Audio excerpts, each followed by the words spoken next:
I'm going to just do a couple of introductory slides about the project, and then I think we'll go around and have people introduce themselves quickly if you're comfortable doing that. Right, so this is about a marsh conservation plan that we've been putting together. I'm Jonathan Clow from Central Vermont, environmental scientist, a computer modeler, and that's my company, Warren Pinnacle Consulting.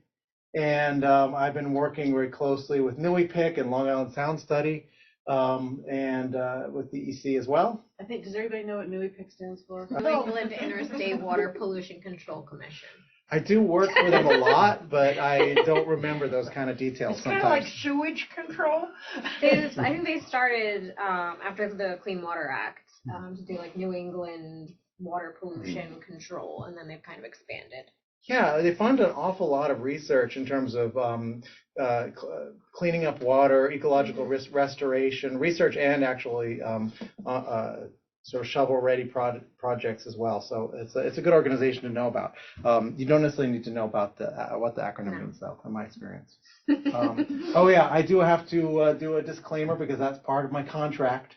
This did come from an EPA grant, and also is in partnership with Long Island SoundStudy and NEIWPCC, but this doesn't mean that this is EPA policy I'm talking about or any of those other organizations either. Sorry, so I've already introduced myself, and I would introduce Vicki, but Vicki O'Neill, right, she was with NYSDEC, New York State Department of Environmental Conservation, and she was also had a role with NEIWPCC and the Long Island SoundStudy, and she just this week? This week she started with us today. All right, with Audubon. Congratulations, you got a good one. Audubon in the You got to go, because so she was actually really instrumental in getting this whole project started, as I'll say. And then also on our project team, Sarah, who will introduce herself in a moment, and Elizabeth, is it Hornstein? Hornstein, yeah. Hornstein, because I was just like, someone said I thought it could be Stein. I didn't want to get that wrong. Okay. But anyway, right, and she can't make it tonight. But so the project staff is down to a skeleton crew, but it's an awesome skeleton crew. So with that being said, do you want to introduce yourself and your role, Sarah? Yeah. So I think I know some of you, but some of you are new faces to me. But my name is Sarah. I am I work for New York Sea Grants, but I focus on the Long Island Sound, working with communities to help them prepare for climate change. So my title is Sustainable and Resilient Communities Extension Professional, which is very long. But essentially, I'm here to help support Nassau County communities. And my colleague Elizabeth, who wasn't able to come tonight, she's in that same role for Suffolk County. So we work very closely together, and happy you all are here tonight. Very, very happy. Yes, thank you very much. Yeah, so if you're willing to introduce yourself, and then we'll go around the table real quickly. And yeah, sure. I'm Christine Suter. I'm the Assistant Director here at Friends of the Bay. So welcome to our new office space. Thank you. I'm Caroline Du Bois, and I'm one of the very early members of Friends of the Bay. And so I've done all kinds of stuff, from grant writing to beach cleanup captain to this year I raised a cage of oysters, and I love sailing. I'm Shelby Casas. I'm with Audubon, New York. I'm our coastal program manager, so I oversee our shorebird conservation efforts. I'm Phoebe Clark, also from Audubon, New York. I'm our senior manager of coastal resilience, so we're focused especially on salt marshes. Perfect. Hi, I'm Mary Beth Mills Curran. I'm one of the 2 priests at St. John's in Cold Spring Harbor, and charged with moving forward our conversation for thinking about what to do with our marsh. I'm Noel. I'm just interested in this. That's kind. I'm Dan Stein. I'm with the town of Oyster Bay, Environmental Resources, and people who are usually here for my department are away or went to greener pastures. So here I am. Thank you. You're next. Oh, I'm Wendy Brown. My family's a part of a Native American tribe, so we're interested in aquaculture restoration projects. We're currently working with Elizabeth Ornstein and Councilman Jonathan Cornrack on a sea kelp farm in Port Jefferson. So anything like this is of interest to us. My name is Carol Harrington. I'm the Deputy Mayor of Lavingtown, and part of my responsibility and that is being the Environmental Commissioner. I'm Richard McDougall. I'm Deputy Mayor of Oyster Bay Cove and former Commodore of Salonica. So. I'm Alice Smith, trustee at Vilnick, and also the Commissioner of the Environment. I'm Eric Swenson. I'm the Secretary for Friends of the Bay. I'm Richard Weir from Oyster Bay Cove and involved with St. John's of Cold Spring Harbor, North Shore Land Alliance, et cetera, et cetera. You're next. I'm Jennifer Core. I'm with the Glen Boys Freedom and Good Private. Hi, Jennifer. I'm Barry Lamb. I'm on the board of Friends of the Bay. Hi. Yeah, Skip Doman. I'm board directors of Wildlife Center of Long Island, formerly Volunteers for Wildlife. Very much a working board of directors. I've cleaned bird poop. Do a lot of rescues, primarily rescues right now, but also very passionate about conservation and the environment. You know, I'm very interested in, and had a chance to read through the 60 pages of this afternoon. You guys are doing a fantastic job. Really great. And Skip's also a great volunteer as well. Thanks. And I'm Heather Johnson. I'm Executive Director of Friends of the Bay and also representing the Oyster Bay Cold Spring Harbor Protection Committee. Do y'all mind if I take a picture? Because this is our first non-Friends of the Bay meeting. If anybody minds, just let me know. But otherwise, I'd like to take a picture. I'm not going to be able to get everybody. But What about those people? well, Jennifer is, you know, There are 2 chairs in there. Yeah. And if anybody's warm, I can put a fan on if anybody's really warm. How's this? A fan would be good if it's not too noisy. Nah, it's not noisy. I'll be the last one. Yeah, we like I'll take a oxygen. picture if that's okay, everybody. And I'm going to turn the fan on. Famous now. Okay, so the purpose of this project that Vicki and NEIWPCC put together was to try to provide information for local municipalities, basically working towards increasing coastal resilience. And the way that was sort of conceptualized was to create these marsh conservation plans in cooperation with local municipalities and groups, non-government organizations, and the like. So I do have to give Vicki a lot of credit for this, because basically the way that this started out was that I did a lot of sea level rise modeling on what the impact would be on coastal marshes in New York, and that was funded through NYSDEC, New York State Energy Research Development Association. Is that right? All right. I don't. For some reason, NEIWPCC I lose. NYSDEC I have. And so basically what they funded, like myself and my coworkers, for several years to put together these simulations of different sea level rise scenarios. And then it's a little bit complicated with marshes because they move up and down vertically. They accept sediment. They undergo soil compression below them. And so it's a relatively simple model. We spent a lot of time getting as good data in it as we could. And those data were kind of just sitting on the shelf after 4 years of work. There were some publications, but people really didn't have access to those. And so the first part of this project was to get those data available. And so the way that she did that was, the data are so large that it was hard to see them all. So what she did was define a series of marshes, sort of the largest marsh systems in coastal New York on Long Island Sound, and then we created a online viewer that puts all those data up there, and this is the URL here, warrenpinnacle.com LI maps. And then also the other thing she did was she cross-referenced that with tax parcel data, so people could sort of understand in terms of conservation which parcels might be more important to conserve in terms of future marsh habitat and what's going to persist. And then the second part of this project was to get together with these community groups. And this is one of 5 groups that have been put together through 2 years of this project. And so a lot of the goal there was to bring these model results to the community so that they could understand them a little bit better, but also to hear from the community about how they would want to respond to those, and really let the community and the towns guide what this conservation plans would look like.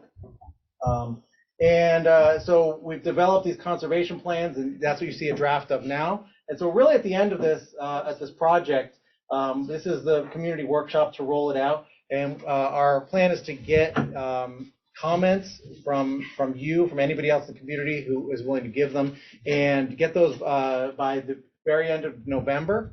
So I think that this conservation plan plus the tryptophan and the turkey should really help you sleep for Thanksgiving. Yeah, and then have this whole thing wrapped up at the end of this year.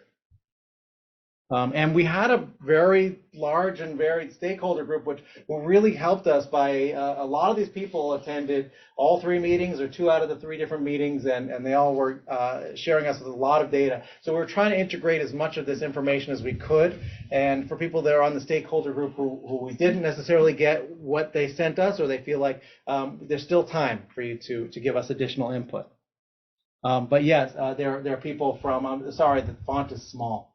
But it's in the front of the document as well. So hopefully, that's the other thing. Hopefully you've all had a chance to see this document or can find it through your email. If not, give us your email and we'll give it to you. The URL is in this report, but we'll make sure you have a chance to see that. If anybody get our Friends of the Bay newsletter, the link is in the newsletter, the November newsletter to the plan. And right, this is basically the document framework, the 3 meetings, the first meeting with the stakeholders, we actually defined what the scope of the project would be, as well as what the outline would look like of the report. And so kind of they had their hands on it from the beginning. And this particular stakeholder group definitely went broad as opposed to going narrow. So it's not like we're going to just look at a single marsh or even a single marsh area, or only look at Frost Creek. It's a pretty large area, which I'll show in just a moment. But the document is fairly straightforward. It kind of starts with an overview. Here are what the marsh resources. Here are the focal areas that we're looking at. What are the benefits that these marshes provide to humans and to ecology? And what are the threats? So it's kind of like, why do we care, and why are these marshes under some degree of threat? And then a basic overview of the different kind of tools that are available for marsh conservation, the communities, the municipalities can work with, and then specific recommendations for each focal area. But this is an area where we continue to like to get more information. Because we went so broad and we have 7 different focal areas, we could continue to drill down and get more specific recommendations in some cases, I think.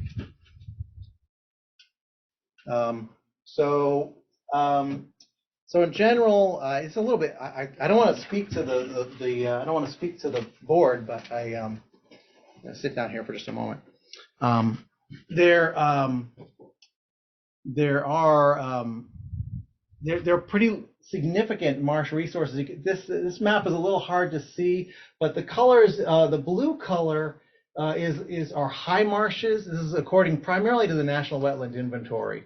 So it's not a perfect data set, but a high marsh is a marsh that is not inundated every day. So it has a different kind of ecosystem than a low marsh, which would be sort of a daily inundated marsh.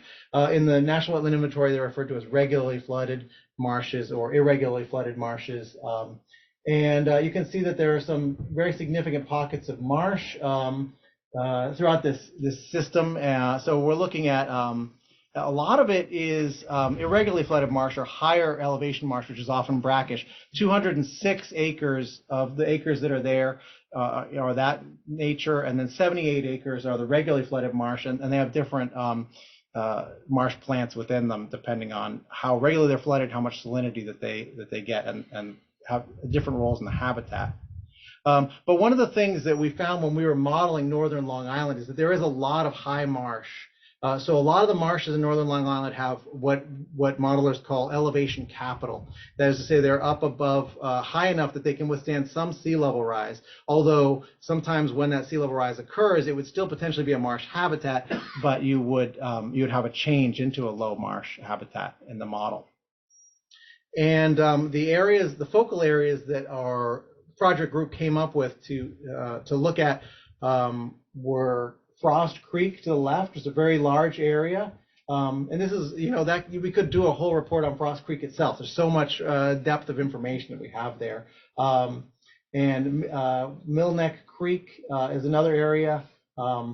We looked at West Shore Road and the Bayville Bridge to Center Island, Center Island itself, and also looked at Shore Road and Lower Cold Spring Harbor. So one of the studies that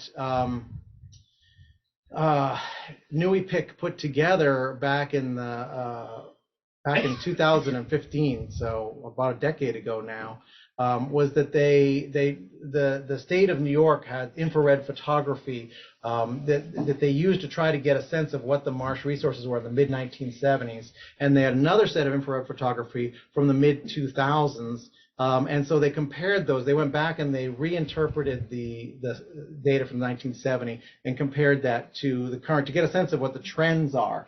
And so the results for this entire study area show that intertidal marsh is declining, has been declining since 1970. That's so they had the categories that they had put together in their study were high marsh, Phragmites, and intertidal marsh. Phragmites being an invasive species, which I'll talk about a little bit more, common reed. But according to their analysis, that a lot of intertidal marsh had gotten lost since the 1970s. And I think their numbers are a little bit different. Their techniques are a little different than National Wetland Inventory. So it shows more intertidal marsh than high marsh. But the trend, I think, is the key here. And the fact that high marsh is doing okay, intertidal marsh is declining pretty significantly. But then, why did NEIWPCC and Vicki want to choose this area? It's because there are tremendous marsh resources here, so much so that it is an enormous national wildlife refuge. It covers the majority of the coastal marshes, and that was donated way back in 1968, specifically because of it was recognized the habitat value of the site, as well as the state of New York designated as a significant coastal fish and wildlife habitat. And you've got the Long Island SoundStudy designated as a stewardship area as well because of the high ecological and recreational importance. So there's a lot going on here that is good. So we part of our project with NYSDEC previously was to kind of work with a lot of stakeholders and experts and talk about something called ecosystem services, which is really what these marshes provide. And this is these can be either to human or as a habitat ecology, so they can be human-centered or not human-centered.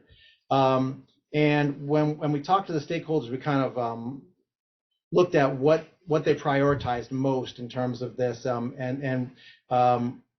One of the things that was very high on the list was the benefits that the marshes provide in terms of wave attenuation. Basically, the marshes being adjacent to dry land, they can absorb the energy of a lot of waves. And there were some studies after Superstorm Sandy that showed there was a significant reduction of erosion in lands that had marshes adjacent to them versus those that didn't. And so there's some hard data behind that as well. And then habitat and rare and endangered species is very important. Marshes are kind of known as ecological engineers in the fact that they modify the ecosystem. They provide a lot of organic matter. They provide a lot of habitat refuge for small animals that then become part of the food web for the larger animals. And so so they're basically known to be very important ecologically. And in this area, they either are habitat or provide directly, or they provide assistance to a number of rare endangered species, including the bald eagle, peregrine falcon.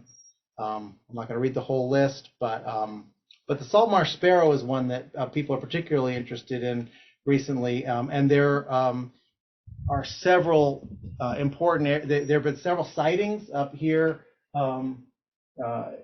Millneck Creek, there were some sightings of salt marsh sparrow. Salt marsh sparrow require a high marsh habitat in order to persist, and I think it's like very complicated. The New York State species of highest conservation concern, something like that. Yeah. And they're currently under consideration for listing in the Endangered Species Act. Okay. Yeah. Jury's still out. Okay. Yeah. And so there were several sightings, which is exciting, and then there were also these areas were designated as high likelihood of that habitat. And so continuing with the benefits of the local marshes and adjacent habitat, sort of recreation and natural area proximity, and that's sort of a cultural thing, like what is this place culturally, and if you got rid of the marshes, would it be the same? So there's something, but as well as just the fact that you have people who are coming here for birding and kayaking, fishing and the like. And another thing that marshes often provide is water quality protection. So they do, while they're growing, they filter some nutrients out of the water system. They also sequester organic carbon, carbon dioxide as well, which can be helpful to offset climate change.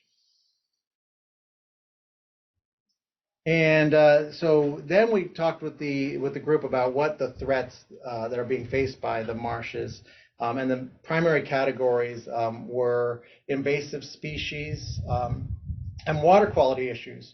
So water quality is a two-edged sword when it comes to the marshes, because the marshes actually improve water quality to some extent. They remove nutrients from the water, but if there's too many nutrients in the water, the marshes grow less roots. Perhaps it's because they don't need to grow as many roots to get their what they need for nutrients, or maybe it's just I'm not exactly sure why that's the case. But because of that, it's been shown that when marshes in our areas that have high nutrient loads, that there are much higher marsh edge erosion that occurs in those locations. And so they can help water quality to a certain extent, but they can also be harmed by it. There was some discussion of unpermitted uses. For example, up in Millneck Creek, there are a combination of docks, some that are permitted and some that are unpermitted. That's something that U.S. Fish and Wildlife Service is sort of in the process of figuring out the best way to regulate that, how to handle that. Some of them are grandfathered, others aren't, and there also, as we noted, there has been a loss of intertidal marsh, so that those trends could continue, whether that's because of changing water levels or other factors like storm erosion or water quality. Development and hardened shorelines are a problem for marshes in two ways. One way is that if you have a marsh that is in front of a seawall, and then you have some ocean levels rise to some extent, the marsh has nowhere to go. It's called a coastal squeeze, and the marshes basically disappear, and now you have a seawall. The other issue with seawalls is that they tend to magnify wave action to the land sort of adjacent to them. So you have a wave that kind of rolls along the seawall, and then the marsh that is next to that will have to absorb more wave energy, and that can be a problem as well. And finally, part of what drove this project forward was some modeling looking at sea level rise and the changing intertidal footprint. And so part of what that online viewer gives you the capability to look at is what the potential impact of sea level rise will be, and where marsh habitat. Interesting, because a lot of the marsh models don't suggest all is lost, but they suggest that these marshes are going to have to migrate onto adjacent lands. And if they migrate into adjacent lands, there even could be the chance that marshes will increase under low levels of sea level rise. The problem is those adjacent lands are very valuable for recreation, for residents, you name it. And so trying to pick which lands you're going to conserve is important. And I just have a couple of pictures of the water quality situation, which is kind of variable across the site. Generally, what we looked at, the Save the Sound Health Explorer grades show that Millneck Creek and Outer Cold Spring Harbor, Inner Cold Spring Harbor had the two lowest grades, with grades of D, and it kind of makes there's a little less circulation going on. The waters are a little more shallow. There's maybe more organic matter coming in to those locations, and also there are issues where there are shellfish closures due to bacteria levels. So there's definitely room for improvement in water quality, which could potentially lead to improved marsh health and improved ecosystem health as well. Okay. So my plan here is to only try to talk for maybe about 10 more minutes, although there's a lot of information in the report. But I also want to make sure we have a chance to have an open conversation. And we're going to break out into some groups after that and discuss some of the local areas. So there are a lot of options, and there's a lot of action going on with local governments, state governments, to work on marsh conservation planning. And so some of those just involve managing the current resources. And that could be the water quality improvements I was just talking about. There are a lot of ways to do that, whether it be rain gardens, septic system improvements, and the like. Marshes actually need a good sediment supply. And so that can be something to consider. When you talk about improving sediment supply, sometimes you can do things like aquaculture project or artificial oyster reefs that will then, studies have shown that marshes that are adjacent to those suddenly start to accrete, to gather a lot more sediment, and they become much more, they become healthy thereafter. Of course, you have to be careful about making sure you're not harming anybody's boating experience or the like. So there's a lot to consider there. And then land purchases and easements. When people are working on conserving land, they can look at one of the things that the online viewer does is it kind of shows which parcels are more likely. The thing is, sea level rise is uncertain, the exact amount that we're going to get over the next 80 years, say, for example. And so you have to have a little bit of try to figure out what under low sea level rise would this be likely to have marsh? Under a high sea level rise, would this be likely to have marsh? And sort of combining all that together to get a sense of what the likelihood of marsh is on a given parcel. And so that can be taken into account. And easements can be purchased, which can be cheaper than outright buying land, which just means that people are no longer able to build hard walls or develop those lands as well.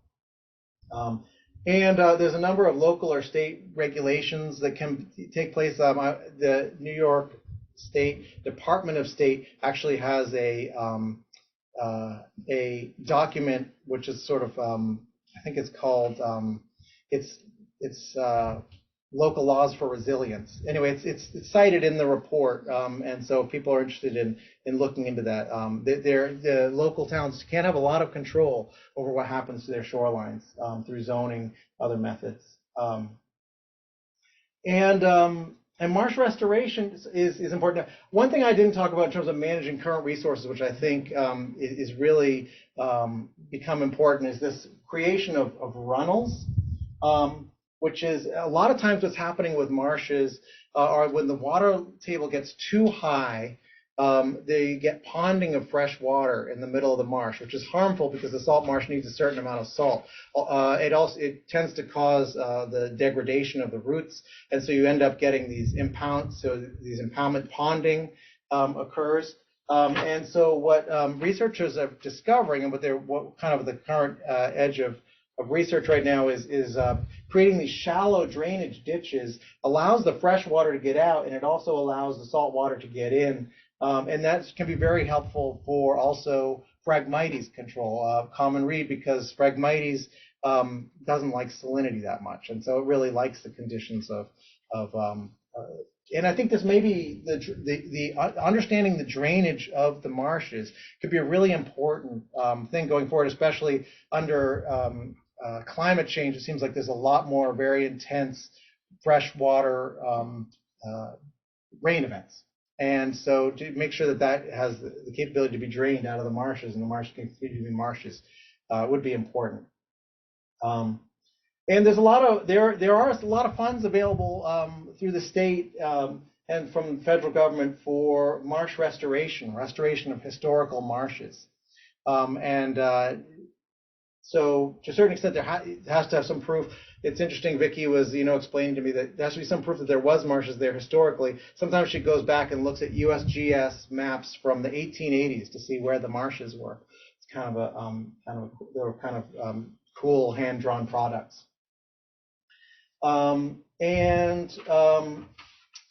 There's a lot of work being done on something called living shorelines, which is kind of it's a way to, instead of like if you're worried about flooding and erosion, instead of building a hard wall, you build a berm, and then you put marshes on that as well, so you have different layers. So you basically have a lot of the same effect that a hard wall does in terms of at least erosion control, potentially flood mitigation as well.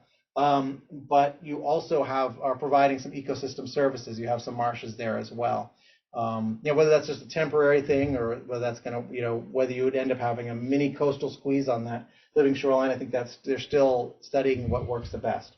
And then, as I was discussing before, oyster reef construction is very important and has the potential to provide a lot of sediment to the adjacent marshes.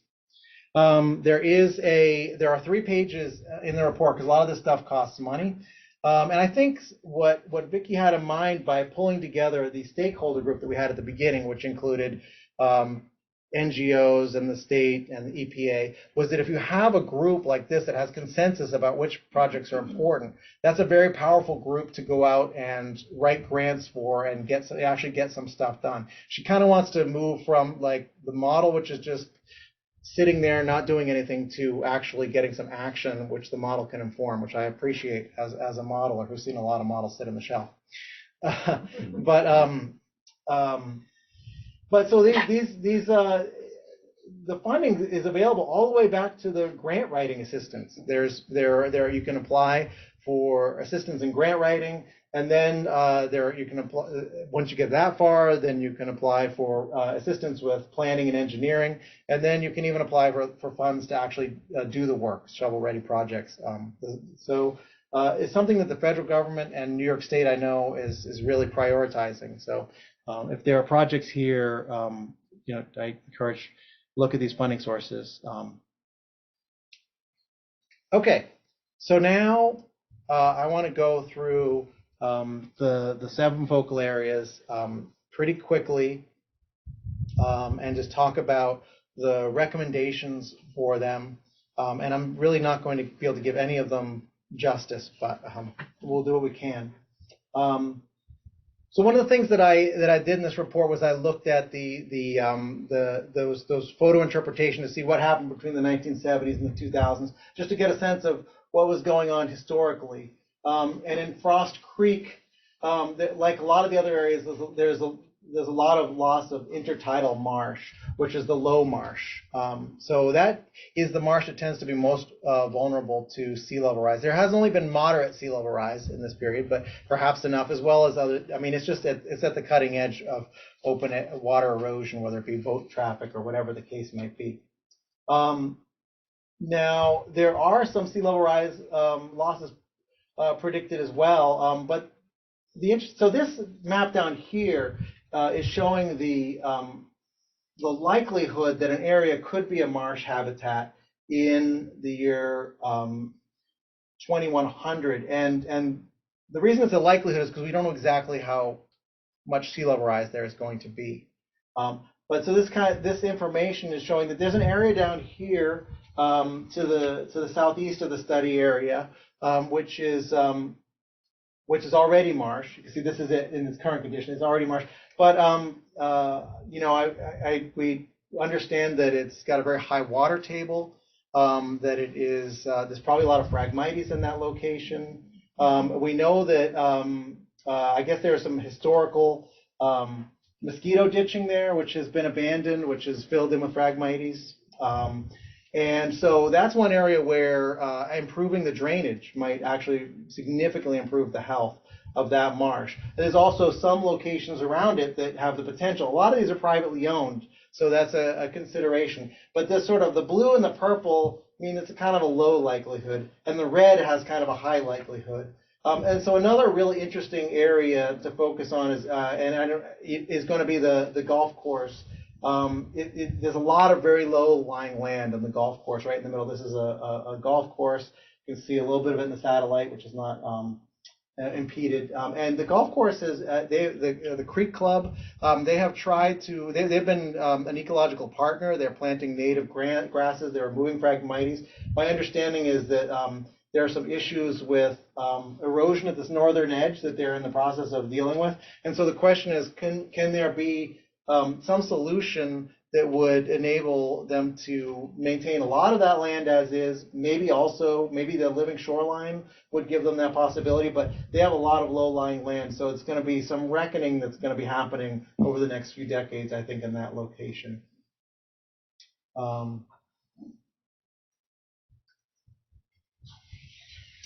And the Mill Neck Creek, these marshes didn't change that much from 1975 to 2005. They might have changed in the next 20 years, but at least at that time. But there are significant water quality issues there. And actually, our sea level rise scenarios for this site showed pretty good resilience. These marshes, a lot of them are remaining high marshes. There's an appendix in the back of the report where you can look at these exactly. And you can also go on the online tool and you can look at all the different sea level rise scenarios and the uncertainty stuff as well. But some of them are converting into low marsh. But I think, you know, there's an issue because now there's a combined stressor. The model isn't taking into account the water quality issues. So it's the combined stressor of sea level rise plus water quality that gives you some concern. And then there's some discussion about the culvert, which I believe is south of this site, the Beaver Brook culvert, which could really help with salinity passage and aquatic organism passage, and it would help with the habitat behind that culvert. So, but interestingly, I got a comment recently about a historic culvert owned by the county of Nassau. It comes up kind of right through here that used to connect. I don't have any. I just have a comment that says used to connect Long Island Sound to Mill Neck. And then I don't know. I can't remember how many years ago. 20 years ago, or maybe 40 years ago, it became in disrepair and is no longer repaired. And so now this area here is filling in a little bit more than it did. So that's interesting. If anybody has any information about that, I'd love to learn more about it, to see whether it warrants inclusion in the report or not. But it could make a big difference having salt water come in there. It could make a difference for water quality as well as salinity, which I guess is part of water quality. And then this is the other area where there was some discussion of unpermitted uses. There are some new docks sort of popping up. There are places where people are barbecuing in the marsh or things like that. So it's I think U.S. Fish. I talked to the Fish and Wildlife manager, and she said she's aware of it. She's brand new in the job, and she's kind of figuring out the right way to approach it at this time. So if you got any feedback to her about that, I'm sure she'd appreciate the local input. And now West Shore Road is important to the town of Oyster Bay. This area has gotten hit hard by storms a few times. The road was recently raised, and there's been a pretty good, there's been a loss of intertidal marsh there. There's just kind of a very thin strip of marsh along the road there right now, and the town is proposing a living shoreline, which would sort of help enhance the marshes out there, provide water filtration, and also give you some ecological benefits along with your improved flood protection. So that's a proposal that is the town is continuing to look at getting funded, in my understanding. Still interested in, Yeah, no, we're still looking. yeah, exactly.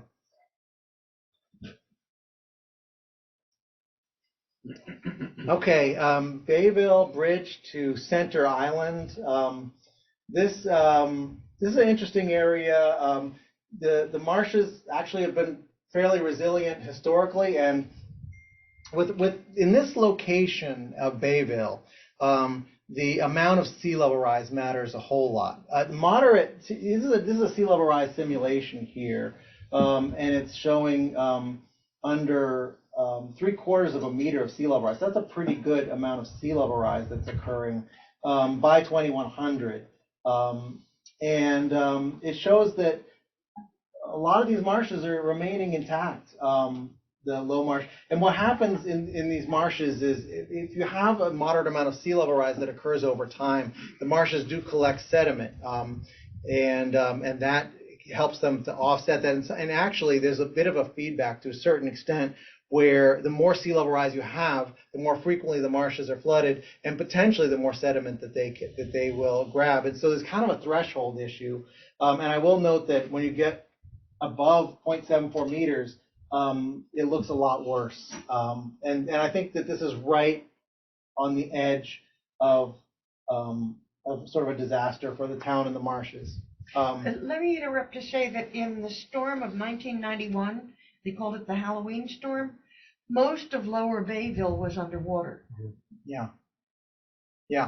It's been hit hard by a lot of storms, for sure. And so what these marshes also, what these studies are looking at also, what these model simulations are looking at is this is sort of like what would happen at equilibrium. And so this isn't looking at a storm. This is looking at how the land is going to change, sort of like on a normal. We're looking at it at low tide, sort of on a normal sunny day after all the storms have passed through. So the truth is that like the storms, maybe a lot of the marshes were pretty resilient to the storms, so the big hurricanes that we had recently, and so the storms, they can have a significant erosional impact. Sometimes the marshes can recover from that, and so if we're looking at this situation here under 3/4. This could all have flooded 5 times that year. Dry land. The way we define dry land was land that would be flooded less than once per month. So that's not going to be helpful if you have a house there, though, and it's getting flooded, once every other month. It's still going to be a disaster. So the Bayville is very low lying, and I think if you look at the scenarios on the viewer. You can see that there are some significant issues for that location in particular. I think that there are some benefits to these marshes to the south in terms of wave attenuation. And I also, it looks like there's some possibility for, these adjacent areas like marshes are going to migrate into some of these recreational areas, which I know you don't want to give up on that, but it is possible that eventually there could be some locations where you could work on something like a living shoreline that would provide both ecological benefits and also reduce the erosional impacts, and also, but drainage is very important for Bayville as well. I mean, making sure you get the water out is another piece. I was just curious, with all you hear about now is AI, and are there models that could be, like what if, like where the sediment, if we had like bad storms, where would sediment be moved and what have you, that's a really good question, and hopefully there'll be some big. I haven't heard of that, but the sediment fate. So the model that I'm looking at is relatively simple, and that's why that's how we could apply it to entirety of coastal New York State. When you get to the models that move sediment around, they are much more expensive to construct, to engineer, and to run. They take supercomputers. But I feel like, it's a real need. Every site you look at, it's like, well, sediment supply is critical, and what do we know about that? So I do feel like that's a good. I think that's maybe you define the second half of my career. No, I think it would be really good if someone could bring artificial intelligence to bear and get some of these to be produced. I don't want to put my fellow sediment computer modelers out of business, but at the same time, to do a small hydrodynamic study is usually in the multiple hundreds of thousands of dollars, and it's it really adds up. Right, Center Island. So this is an interesting, this is a nice success story here. What we see from 1970 to the mid-2000s is a decline in Phragmites, the invasive common reed. I didn't spend a lot of time talking about that, and an increase in intertidal marsh, and some of what is causing that. Yes. We have the mayor of Center Island here, so I figured he might want to Timing is perfect. Yeah, and so I think, and would you say that some of that? I know we got a comment from you about the culvert that was installed there, the tie gate. Sorry, the tie gate, the self-regulating tie gate that allowed a lot of more salt water to come in. And I think improved the health of the marshes. Is that accurate, would you say? Yeah, that whole thing, the inner marsh, this side, Phragmites was growing all over the place. Yeah. And people complained on the north side of that, complained of mosquitoes and bugs and flies. And so that was done, I don't know, in the 70s, I think. I can't remember. It's in the report. No, it's quite a while ago. Yeah. But it might have been the works 90s, well, and it's self-regulating, and we can make it higher or lower. Right. Oh, and so I think that's going to be important because what the model simulations showed were that these marshes were actually a bit more vulnerable. They have lower elevation, and they're more vulnerable to become to undergo habitat transition and go down to a low marsh, which is sort of like on the edge. And so I think with some control of that, the maintenance and control of that tie gate is going to be important in that location. And you also mentioned the fact that it can get clogged up by Phragmites. So even the fact that it is self-regulating still needs to be maintained correctly. The other interesting thing is, so most of this is owned by. Is that owned by the village? The village, right? The marshes to the southwest, those are privately owned by a homeowners association, which is currently managing them for ecology. I mean, has interest in keeping marshes there, in my understanding. I don't think they're doing a thing to them. Well, that may be the best, maybe for the best. But yeah. So there is some possibility to. But the high marsh on the eastern side, and this is the low marsh on the western side. And during Sandy, that little roadway was washed out. This one right in the middle. Dark thing there, yeah. And that's where the tie gates are. Yeah. Was washed out, and I don't know whether I asked the DEC or not, but we had, it wasn't the people own 20-something acres on this land point here. And they couldn't access their property, so I told them to fill it in, do it quickly, and they did.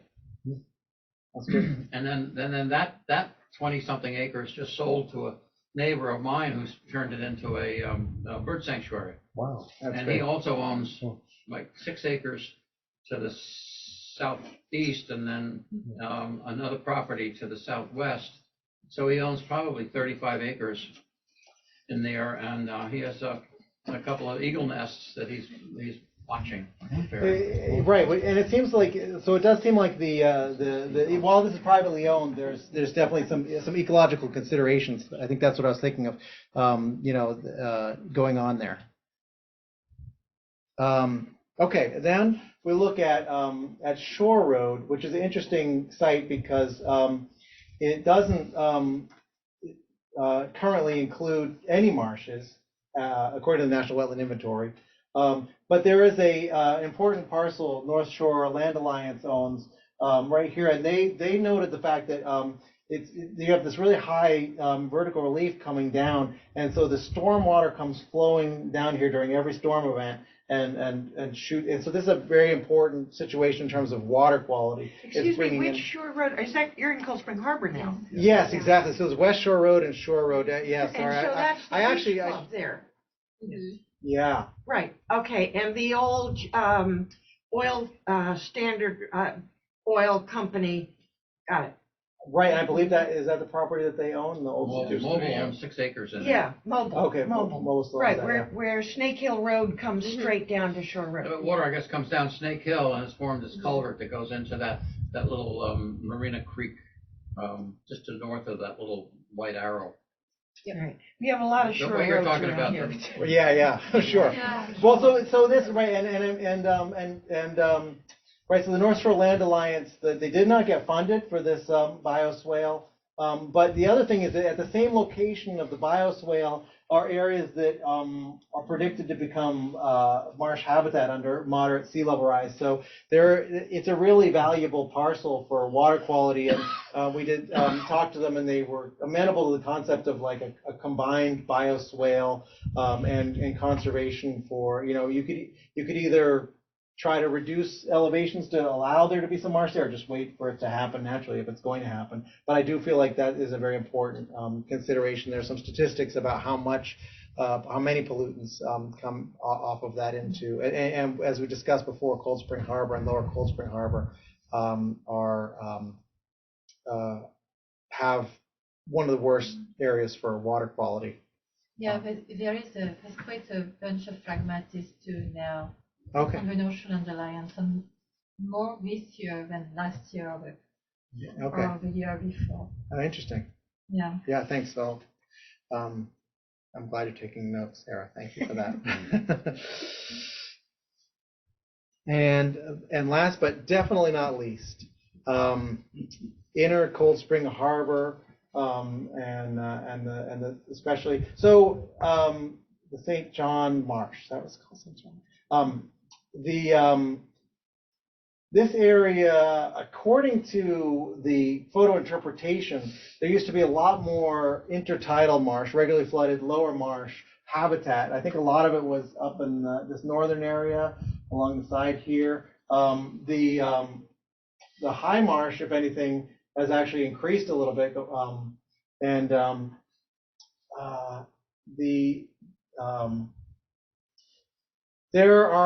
there's a number of issues with water quality that are going on. There's been some proposals to study this marsh to get a baseline health of it. There have been some photo interpretation which suggests that that this marsh edge here is receding. I think some of those pictures are in the report. And so the other thing is that the sea level rise simulations for St. John's Marsh suggest that it is likely to undergo ecological conversion into increased salinity, and then potentially become a low marsh. So the model simulations are a little bit optimistic about that. They're like, oh, you're going to undergo some additional salinity, you're going to have a healthy marsh. Now they do consider a process called marsh collapse, which is when you have salinity occur in a high marsh. Oftentimes you have additional degradation of the soils, and you actually have some loss of marsh capital that way. But they also kind of assume that there's going to be a healthy marsh located there. But that process is a little bit painful. So there can be some work to manage that, for the increased salinity if that ends up occurring. And then also, working on water quality, I think, is very important for that site. So at the end of the report, in the executive summary, there's just some sort of summaries about what we thought the primary threats were, or what we heard from stakeholders the primary threats were, and that the proposed management actions might be. So I encourage you. I'm not going to read them all out loud right now, but they are in the report, and hopefully you can look at that. And if you see anything where you think it's misguided or we missed a bullet that's particularly important, I would love to get that feedback. There's a couple of pages of those with our 7 focal areas, and I just basically covered, hopefully, all the bullets as we went through them one by one. And then at the end of the report are some appendices that look at the estimated impact of sea level rise on marshes. These sort of preceded the report. Part of these fact sheets are part of the online tool, which was phase 1 of this project. All right, so what we're going to do is we're going to break out into some smaller groups. If you think that's going to work, or do you want to just get some general feedback? About where I'm going to put. I think maybe we should start with maybe general feedback, and I can start setting up the. So, but I because we're really wrapping this up, and things got a little bit delayed. We're really going to need comments by the end of this month, by November 29th, to incorporate them in the report. But they can also be. Sarah's taking notes. I'm recording this meeting. Should have told you that ahead of time. Apologize about that. Mostly myself blathering so far. If you have any issues, I'll be glad to edit anything out. But comments you make at this meeting, we will incorporate. Emails that we get, we'll incorporate, and we usually sort of put together a responsiveness summary for all the comments that we get to just say this is how we addressed it. Most of the time, they end up changing the report.